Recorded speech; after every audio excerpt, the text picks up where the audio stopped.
নমস্কার, আমি Tanushree Mitrapal, reiki master teacher. আজকের পর্বে আমরা জানবো 2026 সাল বা 1433 বঙ্গাব্দের ভাদ্র মাসের পবিত্রা রোপণী বা পুত্রদা একাদশী কি এবং এর নামকরণের কারণ কি। এই একাদশীর পূর্ণাঙ্গ সময়সূচি অর্থাৎ এই একাদশী কবে ও কখন শুরু, কবে শেষ ও কখন পারণ শুরু করবেন এবং পারণের সময় কখন থেকে কখন অবধি থাকবে, ঘরোয়াভাবে এই একাদশী পালন করার পদ্ধতি, তার সাথে সাথে আজকের আলোচনায় থাকবে এই একাদশী পালনের সময় কোন মন্ত্র অবশ্য করেই জপ করতে হয়, এই একাদশী পালনের সময় কোন কোন বিষয়গুলি একদমই করা যাবে না এবং সবশেষে জানবো যে এই একাদশী দিন কি দান করলে আপনি বৈকুণ্ঠ ধামে প্রাপ্তি লাভ করবেন বা আপনি বৈকুণ্ঠ ধামে গমন করবেন। অবশ্য করেই সম্পূর্ণ বিষয়টি আলোচনা করব। তার আগে প্রত্যেক দিনের মতো যে বিষয়টা আপনাদেরকে মনে করিয়ে দিই, এটা হচ্ছে আমার চ্যানেলে যদি প্রথমবার ভিজিট করেন তাহলে অবশ্য করেই চ্যানেলটা সাবস্ক্রাইব করে নেবেন। ভিডিও ভালো লাগলে একটা লাইক করবেন এবং কোথা থেকে ভিডিও দেখছেন অবশ্য করেই কমেন্টস করে জানাবেন। তার সাথে সাথে প্রচুর শেয়ার করবেন যাতে এই ভিডিওর বেনিফিটস সকলে নিতে পারে। এবং এটাও বলবো যে যারা আমার চ্যানেল সাবস্ক্রাইব করছেন তারাও কিন্তু আমাকে কমেন্টস করে জানাতে পারেন যে যারা আমার চ্যানেল সাবস্ক্রাইব করছেন, তাহলে কিন্তু আমি আপনাদের জানতে পারবো, আপনাদের নাম জানতে পারবো এবং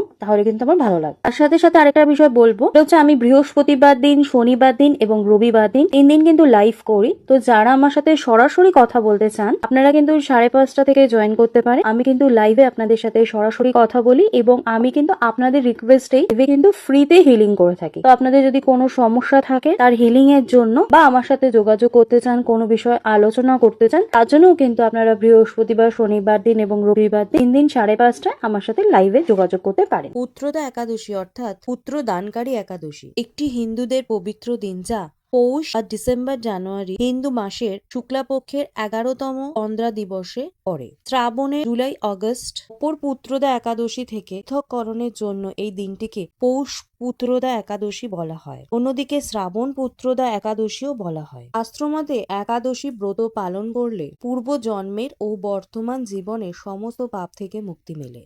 একাদশীর অর্থ আমাদের 10টি ইন্দ্রিয় এবং একটি মনকে মোট 11টি সংযম রাখা। এই ব্রত পালনে জন্ম মৃত্যুর চক্র থেকে মুক্তি ও বৈকুণ্ঠ প্রাপ্তি ঘটে। উপবাস ও হরিনাম জপের মাধ্যমে বিষ্ণুর কৃপা লাভ করা সম্ভব। শ্রাবণ পুত্রদা একাদশী তিথি শুরু হচ্ছে ইংরেজি 23শে আগস্ট 2026, বাংলার 5ই ভাদ্র 1433 বঙ্গাব্দ রবিবার ভোর 2:01 গতে এবং একাদশী তিথি শেষ হচ্ছে 24শে আগস্ট 2026, বাংলার 6ই ভাদ্র 1433 বঙ্গাব্দ সোমবার ভোর 4:19। পবিত্রা একাদশীর ব্রত পালিত হবে ইংরাজি 23শে আগস্ট 2026 সাল, বাংলার 5ই ভাদ্র 1433 বঙ্গাব্দ রবিবার। একাদশী তিথি শেষ হচ্ছে কখন বা ব্রত ভাঙার সময় বা পারণের সময় হচ্ছে ইংরাজি 24শে আগস্ট 2026, বাংলা 6ই ভাদ্র 1433 বঙ্গাব্দ সোমবার দুপুর 1:58 থেকে বিকেল 4:29 মধ্যে। বাড়িতে কিভাবে আপনি এই শ্রাবণ পুত্রদা একাদশী পালন করবেন, প্রস্তুতি ও নিয়ম। সংকল্প: সকালে ঘুম থেকে উঠে স্নান করে শুদ্ধ হয়ে পবিত্র মন নিয়ে ব্রতর সংকল্প নিন। বিষ্ণু আরাধনা: গৃহ মন্দিরে শ্রী বিষ্ণুর প্রতিমা বা শালগ্রাম শিলা, গঙ্গা জল ও পঞ্চামৃত দিয়ে স্নান করান। চন্দন, তুলসী পাতা ও তাজা ফুল দিয়ে পূজা করুন। ভোগ নিবেদন: ফল ও মিষ্টি ভগবানকে নিবেদন করুন। তুলসী পাতা দেওয়া বাধ্যতামূলক। সন্ধ্যায় প্রদীপ জেলে আরতি করুন। খাদ্যাভ্যাস ও উপবাস: কি বর্জন করবেন? এদিন চাল, গম, ডাল, সর্ষের তেল এবং যে কোনো প্রকারের শস্য বা রবি শস্য খাওয়া সম্পূর্ণ নিষিদ্ধ। তার সাথে সাথে পেঁয়াজ, রসুনও খাবেন না।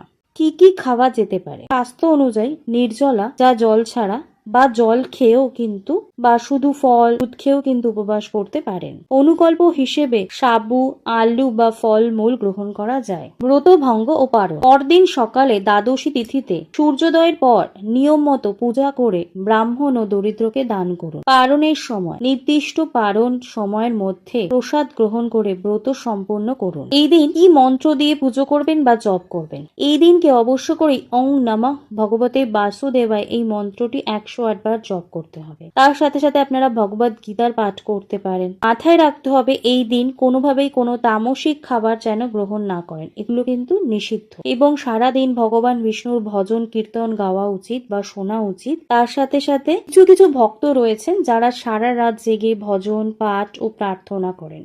এই দিন যে কাজটি একদমই করবেন না সেটি হচ্ছে একাদশীর দিনে প্রাণী হত্যা বা সহিংস কর্মকাণ্ড এড়িয়ে চলতে পারেন। এই দিনকে অবশ্য করে মিথ্যা কথা বলবেন না বা অন্যের ক্ষতি করার কথা ভাববেন না। শরীর এবং মনকে পরিষ্কার রাখুন। যে কোনো পজিটিভ কিছু নিয়ে থিঙ্কিং করুন, কোনো নেগেটিভ কিছু ভাবনা চিন্তা করবেন না বা আলোচনাও করবেন না। এদিন সারাটা দিন নিজের মনকে শান্ত রাখুন এবং ঈশ্বরের চিন্তায় নিজেকে নিমজ্জিত রাখুন। আত্মার পবিত্রতার জন্য কি করবেন? একাদশী পালন করলে অবশ্য করে আত্মা পবিত্র হয় এবং পাপ মোচন হয়। শারীরিক সুস্থতার জন্য উপবাসের মাধ্যমে শরীর ডিটক্স হয়, যা স্বাস্থ্যের ক্ষেত্রে উপকারিতা দান করে। আধ্যাত্মিক উন্নতি, ব্রত পালন করলে আত্মনিয়ন্ত্রণ এবং ধৈর্য শেখা যায়। একাদশী ব্রত পালনের মাধ্যমে যেমন আত্মা শুদ্ধ হয়, দেহ ও মনে স্থিতি বজায় থাকে এবং ভগবান বিষ্ণুর আশীর্বাদ লাভ করা যায়। একাদশীর বিধি মেনে চললে আপনি আধ্যাত্মিক উন্নতি, শারীরিক সুস্থতা এবং মানসিক স্থিতি লাভ করবেন। এই দিন কি কি জিনিস আপনি দান করতে পারেন? অন্ন এবং প্রসাদ দান করতে পারেন। ক্ষুধার্ত বা অভাবী মানুষদের আপনি যদি বিশুদ্ধ খাদ্য বা ফল বা মহাপ্রসাদ দান করেন, অবশ্য করে সেটা করতে পারেন।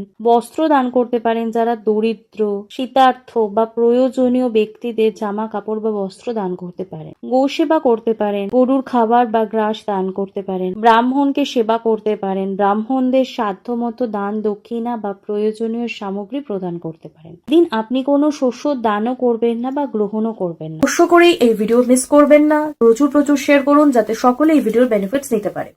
আজকে আমি আলোচনা এখানেই শেষ করলাম। সকলে সুস্থ থাকবেন, ভালো থাকবেন। নমস্কার।